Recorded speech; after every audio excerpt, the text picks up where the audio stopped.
হেলিকপ্টারে চড়ে নির্বাচনী প্রচারে যোগ দিতে গিয়েছিলেন এক নেতা, তবে সেখানেই ঘটল বিপত্তি। নিজ দলের জনসভার পরিবর্তে হেলিকপ্টার নিয়ে অবতরণ করলেন বিরোধী দলের জনসভায়। আর এমন চাঞ্চল্যকর ঘটনাটি ঘটেছে বিহারের ভাগলপুরের কাহালগাঁও আসনে। বিহার বিধানসভা নির্বাচন নিয়ে যখন তুমুল উত্তেজনা, ঠিক তখনই সেই উত্তেজনার মাঝেই ঘটে যায় সিনেমার মতো এই ঘটনা। নিজ দল এনডিএর বিশাল জনসভায় যোগ দিতে হেলিকপ্টারে চড়েছিলেন বিহারের উপমুখ্যমন্ত্রী সম্রাট চৌধুরী, কিন্তু ভাগ্য যেন আজ মজা করতেই উঠেছিল।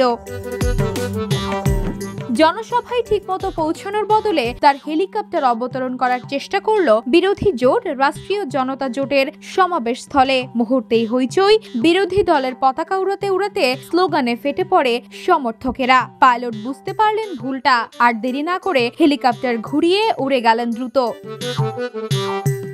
সোশ্যাল মিডিয়ায় খবরটি ছড়িয়ে পড়তেই ছড়িয়ে পড়ে হাসির রোল। কেউ লিখছেন হেলিকপ্টার পার্টি বদলাতে চেয়েছিল কি, আবার কেউ কটাক্ষ করে বলছেন বাংলাদেশ থেকেই শিখছে মনে হয়।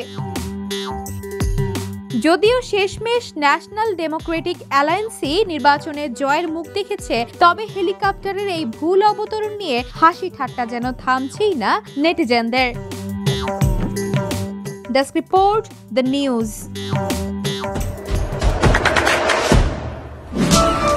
দেশে দেশে সবার সাথে দ্য নিউজ।